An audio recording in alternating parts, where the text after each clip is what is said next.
This is a video from Kawano that I was watching earlier on today, and this video is called, like, what's the difference between different ranks of master? So, like, below 1500, 1500 to 1600, 1600 to 1700, then 1800 and above. Now, he didn't just say his opinion. He did something pretty interesting. He got a bunch of his viewers, and he ran an open lobby, and he tried to get as many of the same character as possible at different ranks.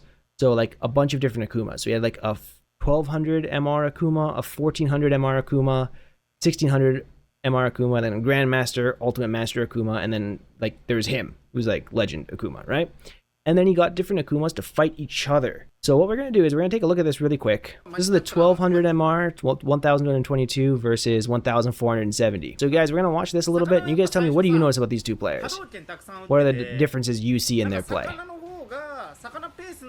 So Sakana is the 1200 MR Akuma, and Miyana is the 1400 MR Akuma, just below 1500. So good DP there. Okay, he jumps back for the man grab. Okay, missed a combo, which I think is a common thing for like 1200 and 1400 MR players to do. I don't think Grandmasters are dropping lots of combos. Alright, so I mean, it plays like this, and then the 1400 MR Akuma wins. And I got my notes here. He said the first thing he notices for people who are kind of below 1500 MR is that your combo damage is generally really low. So low combo damage, taking lots of risks, even when they have the life lead.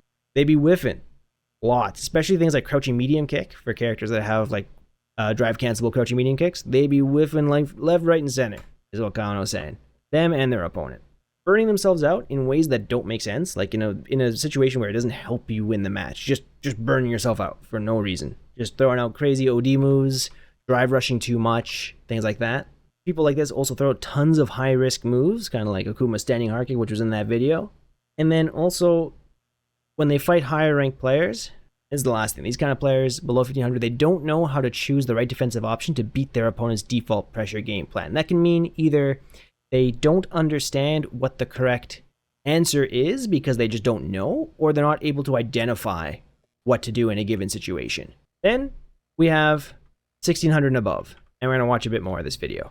Okay, so this is a 1600 MR Akuma, modern versus the 1400 MR Akuma. So watch this a little bit.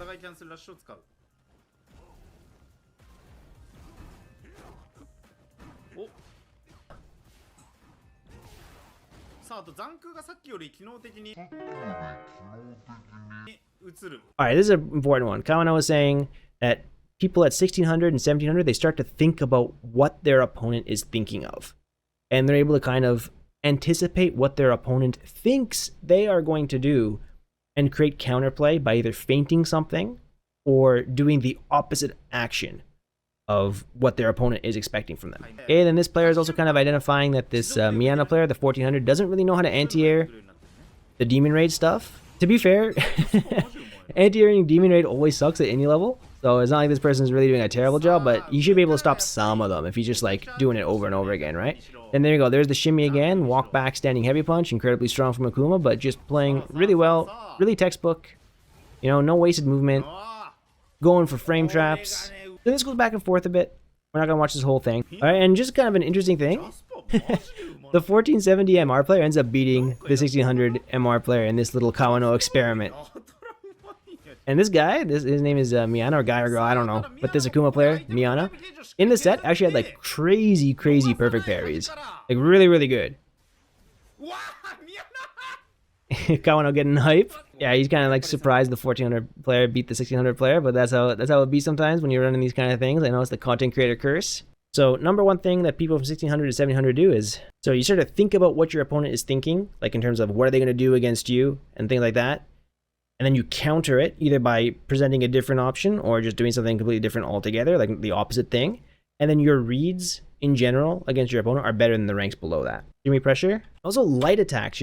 P says that he notices people in 16 to 1700, they're not just like throwing out big moves all day. They're not just like mashing on standing heavy kick. They're not just like mashing on standing heavy punch, kind of like really strong characters like Ryu or something. They're not just like walking and pushing standing hard punch. They're actually using lights to kind of mix up their pressure and to kind of like put their opponent into the corner and keep them there, rather than taking a big gamble, something like a standing heavy punch or a standing heavy kick, and the opponent jumps, they go over, they lose the corner, that kind of stuff. So keeping small moves with like fast startup and quick recovery so they can control their opponent more. Now we're moving on to the one that everyone wants to know. 1700 and above. I think that's where most people are kind of curious above. 1700 to 1800. So now we have the 1700 MR versus the 1400 MR, because the 1400 MR player beat the 1600 MR player, right? So we're going to do this. And now let's watch a little bit of this.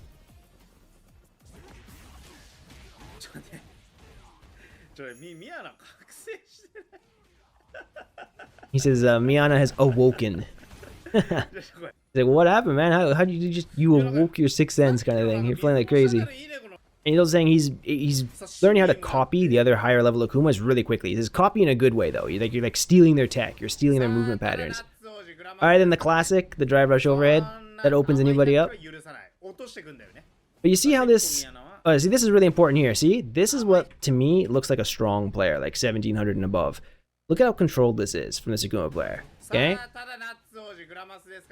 Gets the sweep for the knockdown. Pressures with light for the media attack. Get the plus frames. Approaching light kick. Goes for the frame trap of standing medium punch. It doesn't work. Whiffs a jab, trying to like keep it up. The spacing wasn't good. Then gets the anti-air, just walking back and forth, keeping the corner. See there? Expecting a DP, not pushing too hard. Again, using lights, OD fireballs, and drive rush to keep your opponent in the corner and kind of control the pace without taking a huge risk. That's really good for a 1700 player. That's kind of what you want to be aiming for. Yeah, he's saying, so the good thing with the 1700 MR player there was he didn't just drive rush in and go for a throw. First, he showed the OD Hadoken to kind of scare the opponent and make him think that he's trying to keep him in the corner with fireballs, so you can't jump, take the plus frames. So he showed it once, and then instead of throwing more fireballs, then he drive rushed in and went for the throw. He says, so he's mixing up his offense, which is really, really good. He says, that's a clear indicator of a good, solid player. There you go on the DI, and this should be it. You do the big combo, there you go. And he's saying also 1700 players and change their game plan quickly. It doesn't take them a long time to catch onto the opponent's habits and also decide what the best idea is or what the best way to attack in a situation is. They know how to adjust quickly, both adjust to the opponent and how to adjust their game plan to go for the right option. So these are the three main things that Kawano kind of notices in players in the 1700 to 1800 range. Adapts quickly on both offense and defense. They have consistent anti-airs. I mean, it's Street Fighter 6, so there's sometimes when it's hard to be consistent with anti-airs, especially with the input system, but just in general, consistent anti-airs, and these players whiff far less than the ranks below them. Then we have 1800 plus. All right, so we'll go to the match where he's playing.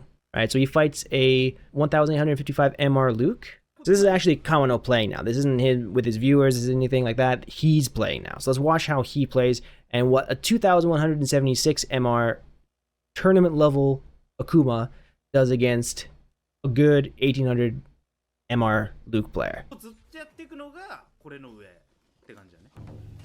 you guys tell me, what do you notice about his movement and his options in general?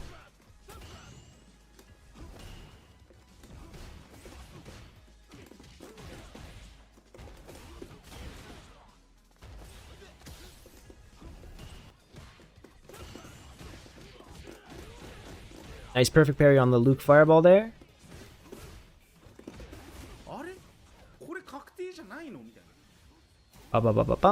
Puts him into burnout. They're not taking too much risk. He's not going for the YOLO DI like I see a lot of people trying to go for in these kind of situations. Just big chilling with the fireballs.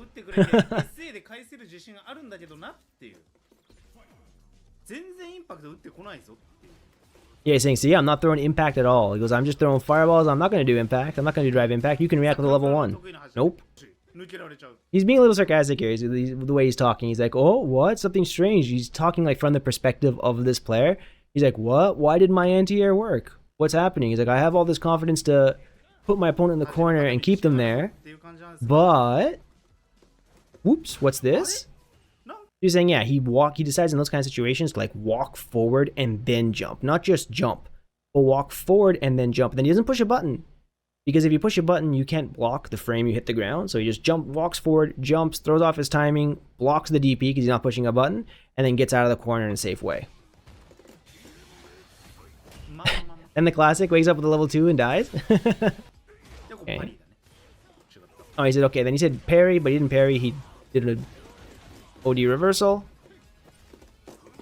Takes a step back, looks for the parry. And gets this. Alright, that's match 1. Round start fireball, charges some fireballs. Okay. He's like, oh no, I can't block impacts. Can't react to impacts. Then chat's just kind of hyping up this player he's fighting called Kurokuroman. These higher rated players jump way less. Yup. Unless they're doing something like that. Okay, level 2.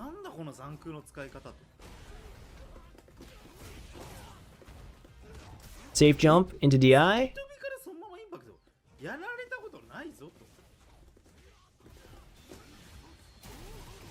Okay, spends all his meter. There we go. And gets the whiff punish against the wake up throw with a jab into dry brush. Okay, the trade there on the dry brush, you go into an overhead. Perfect parry on the charge. There we go. See, this is huge. I think most players here would just go for like a regular punish combo, but he actually went for the burnout combo. See, that's one thing that really separates good players from great players. Having that awareness, and especially if you can do it while you're talking on stream, that's bonus points. Like Kawano just did there. Okay, goes for the meterless corner carry. Blocks. And then there you go. And that's it. So that's Kawano playing against an 1800 level player and him kind of being very, very solid. His basic notes for people above 1800, his general notes, is that adaptation speed is just even faster than this. I think this is the big one. Maximizing return in given situations. Right? Super, super important for people at this kind of level. And then, I mean, even above 1800, when you go further than that, like there's even more of a gap between people who are like 1900 versus like 2300, or like Punk versus like someone who's kind of like getting a little bit further in pools and stuff like that, you know? So I don't think it's really important to look at a fine-tooth comb there, because it gets to like real specific stuff. So it's like matchups, how well you know that kind of stuff, like your mentality, how nervous do you get when you play. It gets a little bit different in those kind of high-level situations, but for the most part, yeah. This is what Kawano thinks are the main differences between someone all the way from below 1500 MR all the way up to 1800 and above. So what do you guys think? Did you notice anything from the play in these videos? Do you think Kawano's on point? Do you disagree with Kawano? I mean, he's a good player. You're going to disagree with him? You can. Just let me know in the comments. And as always, thank you for watching. If you enjoyed it, don't forget to like and subscribe. And I'll see you guys in the next one. Peace.